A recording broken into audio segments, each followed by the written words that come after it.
విజయవాడ ప్రాంతంలో చాలా వరకు కొన్ని గ్రామాలనేవి నీటితో నింపబడటం, ఈ వరదలు రావడం ద్వారా కొన్ని ప్రాంతాలు దాదాపు కొన్ని మేడలు కూడా మునిగిపోయినట్లుగా మనం చూస్తున్నాం.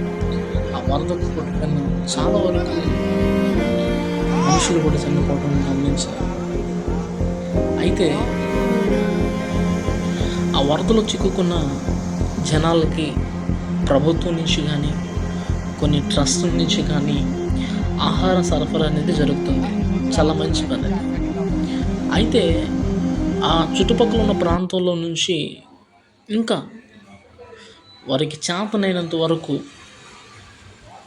విజయవాడలో ఉన్న అనేక మందిని రక్షించడానికి ఆహార విషయంలో కానీ, ఇంకా వాళ్ళకు కొరతలు ఏవైతే ఉందో ఆ కొరతలు తీర్చడానికి, ఒకవేళ కలిగి ఉన్నవారు ఇవ్వటానికి తప్పకుండా ముందుకొస్తే ఇప్పుడు మనం చేసిన మేలు రేపొద్దున అది మనకి దోహదపడుతుంది, సహాయపడుతుంది. నిజంగా నాకు తెలిసి నేను పుట్టిన కానించేంతవరకు ఎప్పుడు విజయవాడనంతా నీరు ఫ్లోటింగ్ అవటం కానీ, ఆ విధంగా మునిగిపోవడం కానీ నాకు తెలిసి విజయవాడే ఎత్తైన ప్రాంతంగా పెద్దలు చెప్తూ ఉంటారు, నేను విన్నాను. అలాంటి ప్రాంతానికి ఇలాంటి వరద వచ్చిందంటే ఇది చాలా బాధకరమైన సందర్భం. అక్కడున్న కొంతమంది విలేకరులు అడిగినప్పుడు వాళ్ళు స్పందిస్తున్న విధానాలు ఏంటంటే, గర్భిణీ స్త్రీలు ఉన్నారు,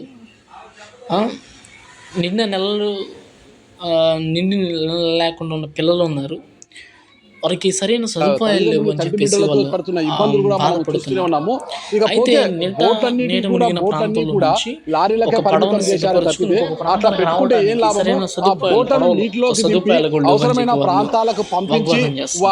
కూడా అయితే ప్రభుత్వం ఇంకొద్దిగా దాన్ని సీరియస్ తీసుకొని వాళ్ళకి ఇంకా కొన్ని ప్రజలు అంటున్నారు. కానీ మరి బోట్లు ఇవ్వడం అనేది చాలా మంచి విషయం అని నేను ప్రభుత్వానికి తెలియపరుస్తున్నాను. అయితే ఆహార విషయంలో అయితే తప్పకుండా ప్రభుత్వం తగిన సదుపాయాలను అందిస్తుంది.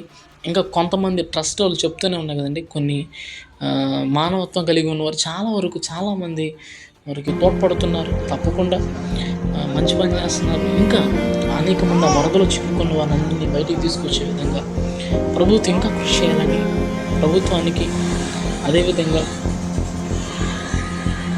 నాతోటి సహోదరులకి సహోదరిమణులకు కూడా చిన్న మాట తెలియజేస్తున్నాను. తప్పకుండా వారి కొరకు మీరు ప్రార్థించండి, విజ్ఞాపన చేయండి. తిరిగి మన విజయవాడని మనం రక్షించుకుందాం, ప్రజలను రక్షించుకుందాం.